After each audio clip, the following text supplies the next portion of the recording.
Hello YouTube, it's Devlin from Team Infinity along with Jalen here, and we're going to do part 2 of how to play Kaijudo.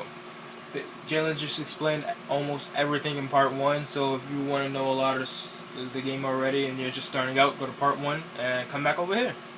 So I'm Devlin here, I'm Devlin from Team Infinity, and I'm going to use a 2-civ type deck. I'm going to explain some civilizations. I'm going to explain what multi-civs are. I'm going to explain creature effects and stuff. That some creatures are vanilla, some creatures have effects, and they're unique in some ways and stuff like that. So yeah, I'm gonna start off with the multi-civs. I'm gonna put in the best multi-civ I got too. Multi-civs are these kind of cards. This is the spell. This is the creature. Multi-civs are creatures or spells that have one half of the civilization and another civilization in the other half of the card. Basically, how you use multi-civs is like this. If you're gonna put them in a mana, they have to go in your mana tap. Meaning, when they go into your mana tap, you can't use them until your next turn. It's like you're summoning a creature and you have to wait a turn to attack. That's the same thing with multi-civ mana. You tap it and you can't use it until next turn and stuff like that for like mana uses. So something like that, and it's just really good stuff.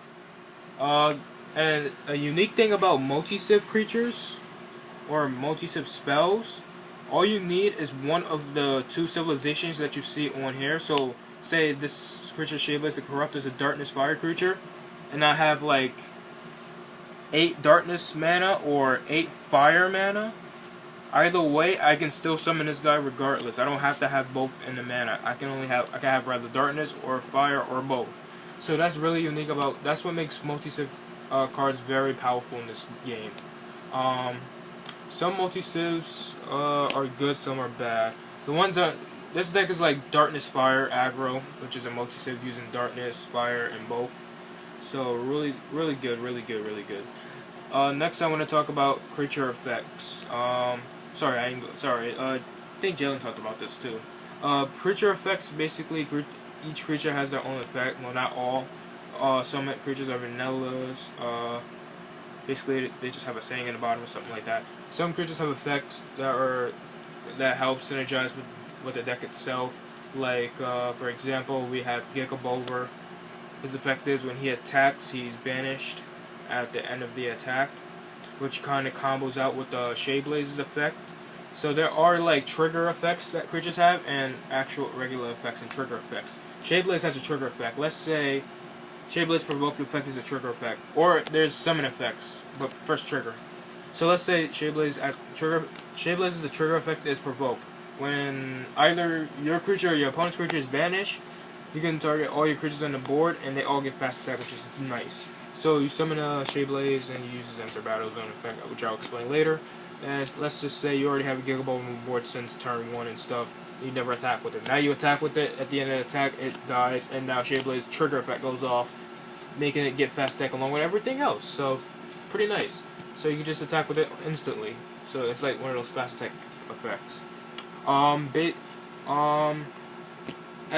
the battle zone effects. Basically, there are some creatures that have effects that when they enter the battle zone, they can activate the effects. Creatures like Shayblaze and Screecher Scarador, but let me get a fire creature that has this too.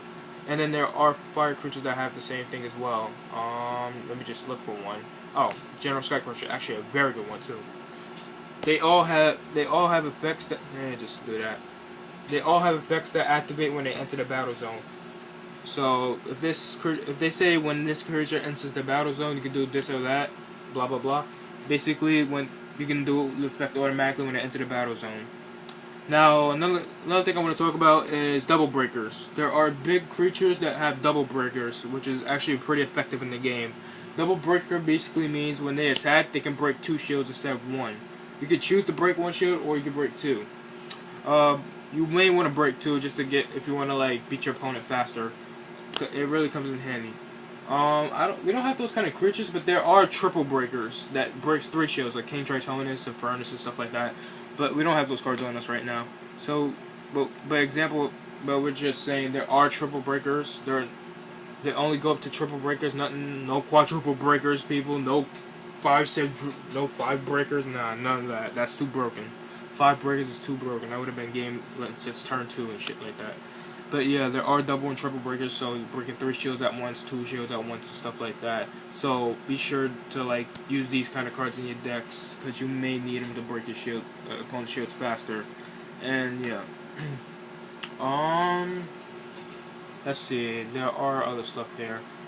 There are unique there are unique effects. Oh, tap and untap. There are cards with effects that's. There are things that you have to learn, like attacking with creatures. So, say this is your opponent's creature and this is my creature right here, and I'm going to attack him.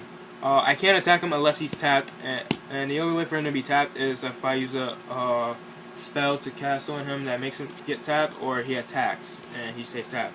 Once he's tapped, I basically attack the creature and they die.